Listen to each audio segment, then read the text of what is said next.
नमस्कार, मी ज्योतिर्वेद नरेंद्र जोशी ज्योतिष तारांकित या चॅनेलच्या माध्यमातून आज आपण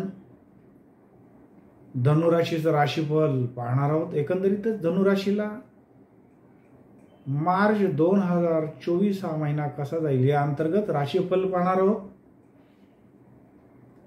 सर्वसाधारणपणे धनुराशीच्या व्यक्तींचा या महिन्यात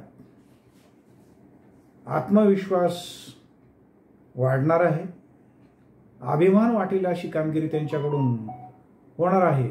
तर ज्या व्यक्ती राजकीय आणि सार्वजनिक क्षेत्रात काम करतायत अशा व्यक्तींना हा महिना अतिशय धामधुमीचा, कर्तव्य तत्परतेचा आणि स्वतःचं जे व्यक्तिमत्व आहे ते नव्याने उजळून टाकण्यासंदर्भातली आपल्याला नवीन संधी चालून येतील। एकंदरीतच धनुराशीच्या या व्यावसायिकांना हा महिना अतिशय लाभाचा ठरेल। अनेक नवीन प्रोजेक्ट, काम, संधी मिळाल्याने त्यात आपल्याला अतिशय उत्तम कामगिरी पार पाडता येणार आहे। तर या सर्व गोष्टीचा परिणाम म्हणून आपल्याला निश्चितपणे या मार्च 2024 मध्ये प्रसिद्धी मिळणार आहे।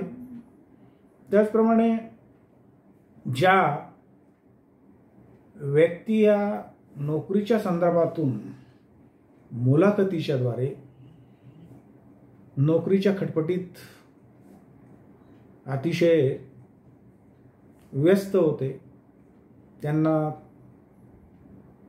उत्तम संधी प्राप्त होतील, उत्तम पॅकेज मिळेल आणि अनेकांना अतिशय लाभाची अशी नोकरी चालून येतील। ज्या काही व्यक्ती आपल्या मनाप्रमाणे काही बदलीसाठी प्रयत्न करत होत्या त्या मनासारख्या बदलीचे योग निश्चितपणे या महिन्यात चालून येतील।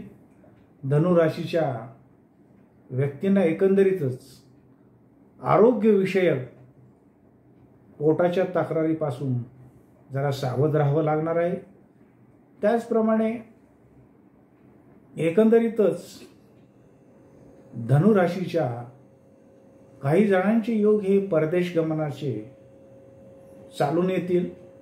ते पर्यटन असू दे, शिक्षण असू दे, नोकरी असू दे किंवा इतर व्यावसायिक कारण असू दे, अशा या कारणांपैकी एका कारणाने तरी त्यांचे निश्चितपणे काही जणांचे परदेश गमनाचे स्वप्न निश्चितपणे साकार होणार आहे।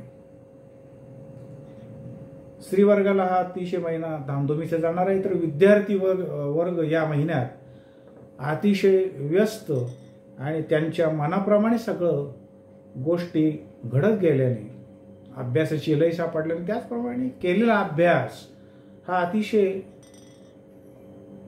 चांगल्या प्रकारे परीक्षेत उतरवता येत असल्याने त्यांना स्वतःचाच निश्चितपणे अभिमान वाटेल की ज्या तत्परतेने, ज्या नियोजनाने, नियोजनपूर्वक अभ्यास जो केलेला होता, जे काही कष्ट घेतलेलं त्या कष्टाचं चीज निश्चितपणे या महिन्यात मिळणार आहे। असं हे होतं हे धनुराशीचं राशीफल। आमचा हा व्हिडिओ आपल्याला आवडल्यास लाईक करा, शेअर करा, सबस्क्राईब करा आणि आपल्या आप्तेष्टांपर्यंत या सेवेचा लाभ करून द्या। धन्यवाद। श्री स्वामी समर्थ।